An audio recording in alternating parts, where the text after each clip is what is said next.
नमस्कार। एक बार महिषासुर बहुत कठिन तप किया और जिससे सृष्टिकर्ता ब्रह्मदेव अति प्रसन्न हुए और महिषासुर से बोले, हे पुत्र, तुमने कठिन तपस्या किया है, मांगो तुम्हें क्या वरदान चाहिए। तो महिषासुर कहा, हे प्रभु, हे ब्रह्मदेव, अगर आप प्रसन्न हैं तो हमको अमरता का वरदान दे दीजिए जिससे कोई भी हमें मार न सके। ब्रह्मा जी बोले, ये तो नहीं हो सकता। जो भी आया है उसे जाना ही पड़ेगा। जिसका भी जन्म हुआ है उसकी मृत्यु निश्चित है। कर्म के विधान के अनुसार प्रत्येक जीव को उसके अच्छे और बुरे कर्मों का फल भगवान को देना ही पड़ता है। और इसीलिए महिषासुर को ब्रह्मा जी को वरदान देना ही था, क्योंकि महिषासुर अच्छे कर्म किया था, कठिन तप किया था।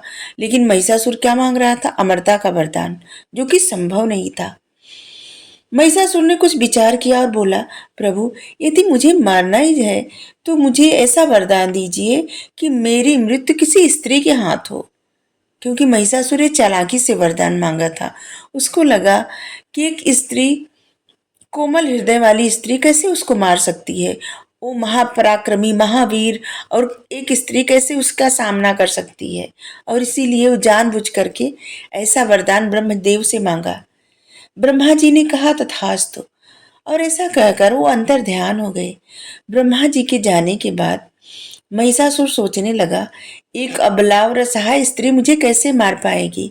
ब्रह्मा जी ने ऐसा करके एक तरह से मुझ पर उपकार किया है और मुझे अमर ही बना दिया है। खुशी से फूला हुआ महिषासुर पाताल लोक में वापस चला गया और जब वहां पहुंचा तो उसे देखकर असुर की सेना जय जयकार करने लगी। महिषासुर बोला, अब देवता मेरा कुछ नहीं बिगाड़ सकते। स्वर्गलोक में चढ़ाई करने की तैयारी करो। शीघ्र ही असुर सेना स्वर्गलोक पर जा पहुंची। इतनी बड़ी सेना देखकर स्वर्गलोक के रखवाले घबरा गए और वो देवराज इंद्र को सूचना देने के लिए दौड़ पड़े। उन्होंने देवराज से कहा, असुर सेना आने की बात जब देवराज ने ये सुना तो तत्काल अपनी सेना के साथ उसका मुकाबला करने के लिए चल पड़े। उन्होंने चिल्लाकर असुर राज महिषासुर से कहा, महिषासुर, तू जहां है वहीं से वापस लौट जा। तू बार बार अमरावती पर आक्रमण क्यों करता है? हर बार पराजित होकर तुमको लौटना पड़ता है और अपनी प्रजा के प्राणों से न खेलो। लौट जाओ, अन्यथा इस बार मेरे हाथों जरूर मारे जाओगे। इंद्र के ऐसा कहने पर महिषासुर बोला, हे इंद्र, मैं तुमसे बातें करने नहीं आया हूँ, युद्ध करने आया हूँ। अपना मुंह बंद करो और शस्त्र उठाओ, युद्ध करो। महिषासुर का ताना सुनकर के देवेंद्र तिलमिला उठे और क्रोध में उन्होंने अपना वज्र उठाया और महिषासुर पर झपट पड़े। देवराज के आगे बढ़ते ही देवसेना भी असुर सेना पर मतलब असुर सेना से भिड़ गई। घमासान युद्ध शुरू हो गया, लेकिन कुछ ही देर में असुर सेना देव सेना पर भारी पड़ने लगी। असुर उत्साह से भरे हुए थे। उन्होंने इतने बेग से हल्ला बोला कि देव सेना के पांव ही उखड़ गए। देव सैनिक जान बचाने के लिए भाग खड़े हुए। महिषासुर ने इंद्र का सिंहासन हथिया लिया और सिंहासन पर बैठ करके कहा, मैं आज से देवताओं का स्वामी हूँ। अब से सब लोग केवल मेरी पूजा करेंगे। ब्रह्मा, विष्णु और शिव की कोई पूजा नहीं करेंगे। सब लोग मेरी पूजा करेंगे। और ब्रह्मा, विष्णु और शिव से मैं अब बड़ा हो गया हूँ और इसलिए पूजा तो मेरी ही होगी। महिषासुर के सैनिक ऋषि मुनि आदि सबको देव पूजा करने से रोकने लगे। विरोध करने पर वे सभी ऋषि मुनियों को मारने पीटने तथा उनकी हत्या कर देते थे। इससे तीनों लोकों में आतंक फैल गया। सब लोकों में त्राहि त्राहि मचने लगी। देवता भागकर कैलाश पर्वत पर पहुंचे और शिव से कहा, हे देव, हमारी रक्षा कीजिए। महिषासुर के अत्याचारों से तीनों लोग कांप रहे हैं। उसकी शक्ति के आगे हम लाचार हो गए हैं। ऐसा कब तक चलता रहेगा? क्या इसी प्रकार तक क्या इसी तरह सज्जनता पर दुर्जनता की विजय होती रहेगी हमेशा?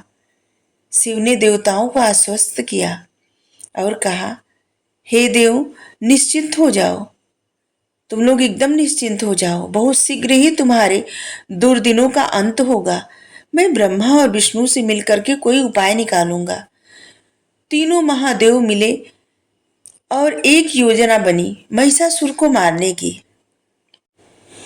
तीनों महादेवों के मुख से एक अनुपम तेज पुंज प्रकट हुआ। वैसा ही तेज पुंज इंद्र आदि देवों के मुख से भी निकला। वह तेज पुंज नारी के रूप में परिवर्तित हो गया। उसकी 1000 बाहें थी। ये देवी दुर्गा थी। देवताओं ने समवेत स्वरों से देवी की आराधना की। हे देवी, तुम ही जगत की उत्पत्ति का कारण हो। तुम दुर्गा हो। तुम ही पराशक्ति हो। समस्त शक्ति का स्रोत तुम ही हो। दुष्ट महिषासुर का नाश करके हमारी रक्षा करो। हे देवी, रक्षा करो। तत्पश्चात ही शिव ने अपने त्रिशूल से एक त्रिशूल निकाल कर दुर्गा जी को भेंट किया। विष्णु जी ने सुदर्शन चक्र दिया। देवराज इंद्र ने देवी को अपना वज्र दिया। इसी प्रकार अन्य देवों ने भी अपने दिव्यास्त्र देवी को भेंट किए। शास्त्रार्थ सभी शास्त्रार्थ लेकर के दुर्गा सिंह पर सवार हुई। उन्होंने इतनी जोर से नाद किया, गर्जना की कि सागर में ऊंची ऊंची भयंकर लहरें उठने लगी। पृथ्वी कांप गई। हिमालय पर्वत हिलने लगा। और इस गर्जना से महिषासुर का सिंहासन डोल उठा और वो चीख उठा, अरे ये क्या हो रहा है? अचानक से इतना भयंकर नाद कैसे हुआ? महिषासुर पता लगाने के लिए अपने महल से बाहर निकला। बाहर सिंह वाहिनी दुर्गा मौजूद थी। महिषासुर ने उन पर घृणा भरी दृष्टि डाली और बोला, ओ तो तू है एक गर्जना करने वाली, पर तू तो एक साधारण नारी है। मैं साधारण नारी नहीं हूँ, मूर्ख। मैं ब्रह्मा जी का दिया हुआ वचन पूरा करने आई हूँ। तूने नारी के हाथों मरने का वचन मांगा था ना? माता रानी एकदम धिक्कारते हुए उसको बोली, तिरस्कार के स्वर में बोली कि तूने यही वचन मांगा था ना कि तुम नारी के हाथों मरेगा, तो मर अब। महिषासुर ने तुरंत अपनी तलवार निकाली और जोर से चिल्लाया, सैनिकों, इसे पकड़ो, मार डालो इसे। महिषासुर के आदेश करने की देर थी कि असुर दुर्गा पर तरह तरह के अस्त्र शस्त्रों का प्रहार करने लगे। देवी दुर्गा ने एक हुंकार भरी जिससे हजारों गढ़ पैदा हो गए जो असुर सेना का विध्वंस करने लगे। देवी दुर्गा के वाहन सिंह ने भी महिषासुर की सेना में घुस करके सहस्त्रों असुरों को यमलोक पहुंचा दिया। अब तो महिषासुर गुस्से से पागल हो उठा। वह चीखा, मैं इस दानवी को और इसकी सेना को नष्ट कर दूंगा। महिषासुर ने एक भैंसे का रूप धारण किया और फुफकारता हुआ देवी दुर्गा पर झपटा। दुर्गा मां ने कई गढ़ अपने पैरों से रौंद डाले। दुर्गा के अनेक गढ़ उस भैंसे की पूंछ से फटकार के मारे गए। यह देख देवी को क्रोध आ गया और उसने पास फेंक करके भैंसे को बांध दिया। महिषासुर ने अपना पूरा जोर लगाया और देवी का फेंका हुआ पास तोड़ डाला। देवी पर झपटा, लेकिन तभी देवी दुर्गा ने तलवार से उसका सिर काट डाला। सिर को कटते ही पुनः उसने अपने नए रूप में आ गया और भयंकर गर्जना करता हुआ देवी की ओर लपका। देवी ने घृणा से उसकी ओर देखा। अरे मूढ़, अभी तू गरज ले, पर क्षण भर में ही तू मेरे हाथ मारा जाएगा। तब देवता हर्ष से गर्जना करेंगे।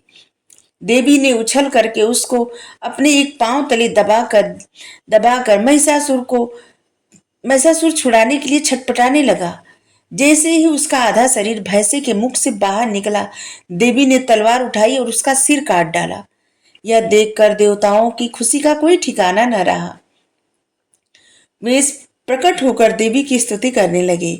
देवी दुर्गा के परम शक्तिशाली रूप से ब्रह्मा के वचन को असत्य नहीं होने दिया और पाप का अंत कर दिया। और इसी तरह नवरात्रि का पर्व इसीलिए मनाया जाता है कि माता रानी महिषासुर का अंत की थी। माता रानी में सभी की शक्ति है, सभी की पावर है, सभी देवों का, सभी देवताओं का और त्रिदेवों का। और इसीलिए माता रानी की जय। जय माता दी।